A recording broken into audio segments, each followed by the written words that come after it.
ఏపీలో అల్లూరి జిల్లాలో కురుస్తున్న భారీ వర్షాలతో పేదబయలు మండలం జామిగూడలోని వాగులు వంకలు పొంగి పొర్లుతున్నాయి. ప్రతి ఏటా కురిసే వర్షాలతో గుంజివాడ వాగు దాటేందుకు గిరిజనులు ఇబ్బందులు పడుతున్నారు. సరుకులు కావాలన్నా వైద్యం కోసం వెళ్లాలంటే వంతెన దాటి వెళ్లాల్సిన పరిస్థితి నెలకొంది.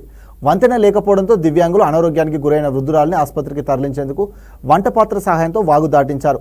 అధికారులు స్పందించి వంతెన నిర్మించాలని 2 గ్రామ పంచాయతీల ప్రజలు ప్రభుత్వాన్ని కోరుతున్నారు.